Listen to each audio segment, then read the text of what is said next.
Je vais vous poser une question. Si vous répondez bien, je vous laisse. Vous pouvez répéter la question? Quelle étrange question. Je suis. Les séries en question.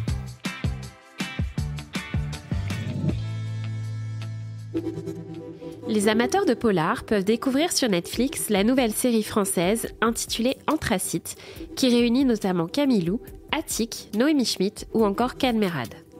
Un thriller qui se déroule aujourd'hui dans un petit village des Alpes, mais aussi en partie en 1994, lorsqu'un suicide collectif survient dans la secte des Écrins, dirigée par le mystérieux gourou Caleb. 30 ans plus tard, cette affaire a encore des conséquences sur le village et ses habitants. Mais la série est-elle adaptée d'une histoire vraie ? Pas vraiment. Anthracite est bel et bien une œuvre de fiction, sortie de l'imagination des deux créateurs Fanny Robert et Maxime Berthémy.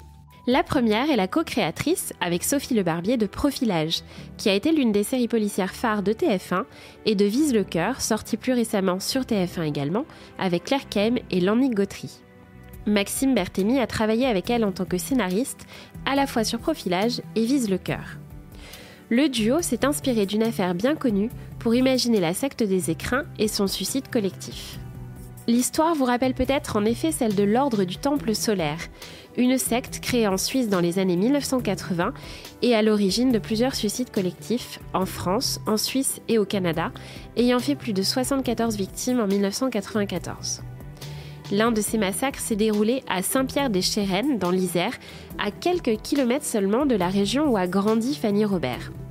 Une histoire qui a profondément marqué la scénariste, qui avoue avoir, avec Maxime Berthémy, une passion pour les faits divers. Ainsi, Fanny Robert et Maxime Berthémy nous expliquent « Cela a infusé notre imaginaire, mais on n'est pas du tout parti de ce fait divers précis. On adore les choses mystiques. Nous avons créé notre propre secte et notre propre religion. » Les deux créateurs se sont notamment inspirés de la religion manichéisme fondée par Mani au IIIe siècle. Quant à la légende de la Vierge Noire, qui est aussi évoquée dans la série Anthracite, les deux créateurs se sont inspirés de légendes locales, notamment dans les mines où une partie de la série a été tournée. Il s'agit notamment de la Sainte Barbe, la protectrice des mineurs, qui apparaît pour les prévenir des dangers. Selon Fanny Robert, ils ont mélangé cette croyance avec celle de la légende urbaine de la Dame Blanche pour imaginer cette Vierge Noire mentionnée dans la série de Netflix. J'espère que cet épisode vous a plu. Si c'est le cas, abonnez-vous sur votre plateforme d'écoute préférée pour retrouver de nouveaux épisodes chaque semaine.